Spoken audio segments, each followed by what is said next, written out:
देखिए समझिए इसको, टर्बो चार्जिंग सिस्टम किस तरीके से काम करता है। इसमें हमने पूरा सेक्शन नहीं लिया है, मतलब कि सिर्फ पॉइंट वाली लाइनें ली गई। फोटो बाद में खींच लीजिएगा, पहले भैया समझ तो लो यार, बहुत जल्दी में हो। देखिए यहां पर जो चार्जर है आपका, उस चार्जर के अंदर क्या रहेगा, 5 वोल्ट मेन है। जब चार्जर लगाओगे तो 5 वोल्ट ही स्टार्ट होगा। कितना होगा? 5 वोल्ट ही स्टार्ट होगा। लेकिन जैसे ही सेंस करेगी टर्बो सेंस की लाइन, ऐसे वोल्टेज स्विच होंगे। 9 वोल्ट है, 12 वोल्टेज है, अदर वोल्टेज जो चार्जर के अंदर लिखे रहते हैं। हाँ 18 वोल्टेज है। तो स्टार्टिंग में कितना जाएगा? 5 वोल्टेज। कहां पे जाएगा? Charging IC. Charging IC. इसके बाद चार्जिंग आईसी तो लाइन निकल जाएगी आपकी वीपीएच की, कोई दिक्कत नहीं। इसके बाद करंट सेंस, बैटरी के लिए सप्लाई जाएगी, क्रिस्टल लगा है और सप्लाई बैटरी की। तो बैटरी की साइड से सेंस करेगा तो बैट सेंस, आईसी की साइड से सेंस करेगा हाई सेंस। इसके बाद चार्जिंग आईसी और पावर आईसी के बीच में एक लाइन होगी, इसका नाम है टीएस, टर्बो सेंस। ठीक है, ये सेंस करेगा कि भैया सब कुछ सही है, बैटरी वैटरी सब कुछ लगा है। स्विच कराओ कितना? 9 वोल्ट में। तो पहले क्या होगा? 5, फिर 9 और फिर 12। तो कहने का मतलब कि अलग अलग कंडीशन के हिसाब से ये लाइन सेंस करेगी, तो फिर यहां से वोल्टेज क्या होंगे? स्विच होंगे। पॉइंट समझ में आया? जहां देखा कुछ प्रॉब्लम्स है, वोल्टेज वापस से 5। भाई हमने आपको जैसे समझाया था कि इसे आप देखते हो रोड पे, आप बाइक चलाते हो जिस तरीके से, रोड सही है, स्पीड ज्यादा, रोड खराब है, ब्रेकर है, स्पीड क्या है आपकी? कम है। ये टर्बो सेंस की लाइन सेंस करती है, तब जाके आपका सिस्टम बनता है। समझ में आई बात? खींच लो इसकी, छोटा सा है। हाँ चार्जर में भी लिखा रहता है किसी के पास चार्जर? यहाँ पे देखिए, यहाँ पे इसमें लिखा है 5 वोल्ट, 9 वोल्ट, 11 वोल्टेज टर्बो, इस पे लिखा रहता है। नहीं देखा? आज देख दो, देखो आगे उसमें क्या, इस पे कहाँ लिख जाएगा यार दवाई से? नहीं देख पाएगा भाई। उस वाले कैमरे भैया दिखा दो, नहीं दिखे तुम ऐसे देख लो, देखो लिखा है उसको। हाँ हाँ, अरे स्टार्टिंग में 5 ही वोल्ट आएगा, जब आप काम करोगे तो 5 ही वोल्ट मिलेगा। ठीक है, टर्बो का मतलब ये है कि वो सेंस करेगा कि सब कुछ सही है, तब वोल्टेज बढ़ाएगा। स्टार्टिंग में तो कहना अगर 5 ही वोल्ट जाएगा, वो सब कुछ सेम है।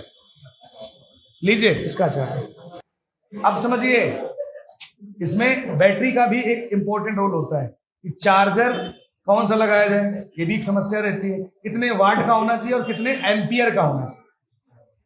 करवाते हो? बताओ पहले आप, कोई बताएगा 5000 mAh की बैटरी के लिए कितना एम्पियर और कितने वाट का चार्जर चाहिए? बताओ। मान लीजिए हमारे फोन के अंदर 5000 mAh की बैटरी है, तो कितने वोल्ट का हमें यहाँ पे चार्जर चाहिए? ठीक है, ठीक है, 5 वोल्टेज हो गया। एम्पियर कितना होना चाहिए?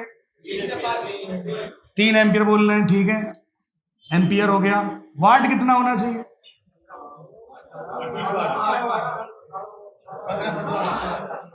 तो समझिए पहले इसको।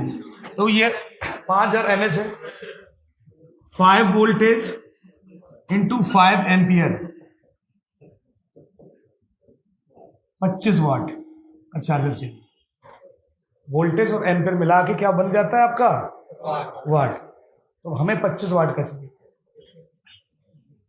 अब जैसे किसी में 1000 mAh की किसी कीपैड वगैरह फोन है, इनमें क्या है? इनमें कितना चाहिए? 5 वोल्टेज और 1 एम्पियर। कितना हो गया? 5 वाट। कोई दिक्कत नहीं इसके अंदर। अब समझिए जरा कि तुम्हारे घर में जो कीपैड फोन है या दुकान पे, उसका वोल्टेज कितना है? 5। एम्पियर कितना जाना चाहिए? 1। और हम लोग कभी ये नहीं देखते हैं कि इसका जो वो स्विच है वो देखा और अपने 5 एम्पियर वाला एंड्रॉयड वाला चार्जर उसके अंदर लगा दिया। कितने लोग हैं इसमें जो अपना चार्जर अभी तक फोन के अंदर वही लगाए, कभी चेंज नहीं किया? एक बार चेंज ही नहीं किया, एक बार भी। ठीक, अच्छी बात है।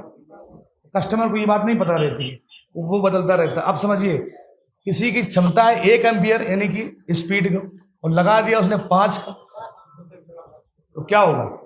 जलेगा नहीं, स्टार्टिंग में नहीं समझ में आएगा, बैटरी जल्दी चार्ज हो जाएगी, लेकिन आगे चल के कुछ दिन में उसमें समस्या आने लगी, क्योंकि उसकी कैपेसिटी या क्षमता ही नहीं है 5 एम्पियर के लिए, और आप लगाए उसको।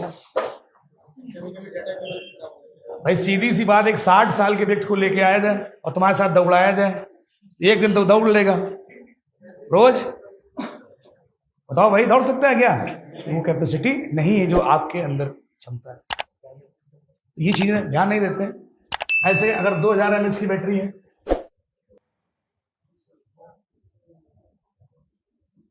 तो 5 वोल्ट 2 एम्पियर कितना हो गया? 10 वाट। ऐसे 4000 mAh की बैटरी मान तो कितना हो गया? 5 वोल्टेज, ठीक है, 3 एम्पियर या 4 एम्पियर। ये एक रेशियो है, इसमें से आपका जैसे 5.5 है तो आप ये लगा सकते हो, 4.5 है तो आप ये भी लगा सकते हो, ये भी लगा सकते हो, काम हो जाएगा। अब ये नहीं कि 5000 mAh की बैटरी आप लगाए बैठे हो, 1 एम्पियर वाला चार्ज होगा क्या? नहीं होगा। या एक वाले में आप 5 लगा दोगे तो क्या हो जाएगा? बहुत जल्दी फोन चार्ज हो जाएगा, लेकिन समस्या आएंगी उसकी ऐसी उतनी स्पीड को। भाई एम्पियर क्या है? इलेक्ट्रॉन के बहाव की स्पीड को ही तो कहते हैं एम्पियर। नहीं पता, भूल गए, पता है? हाँ तो वही है। तो ये ध्यान रखिए कितने वाट का क्या होना चाहिए। फोटो खींचो उसकी। बैटरी को जल्दी चार्ज करने के लिए इसलिए टर्बो चार्जिंग सिस्टम बनाया गया, फास्ट चार्जिंग बनाया गया, ताकि बैटरी जल्दी चार्ज हो जाए। अब जो फोन आ रहे हैं वो मैक्सिमम 20-25 मिनट में चार्ज हो जाते हैं, और पहले के फोन ले लो तो 2 घंटे 3 घंटे में चार्ज होते थे। याद है कि नहीं है? तो ये आदमी पास इतना पेशेंस नहीं है, तो भैया अलग अलग तरीके से चार्ज करते हैं। भाई तरीका है, टेक्नोलॉजी बनाई जा रही है कि भाई जल्दी से हमारा क्या है, फोन काम बन जाए।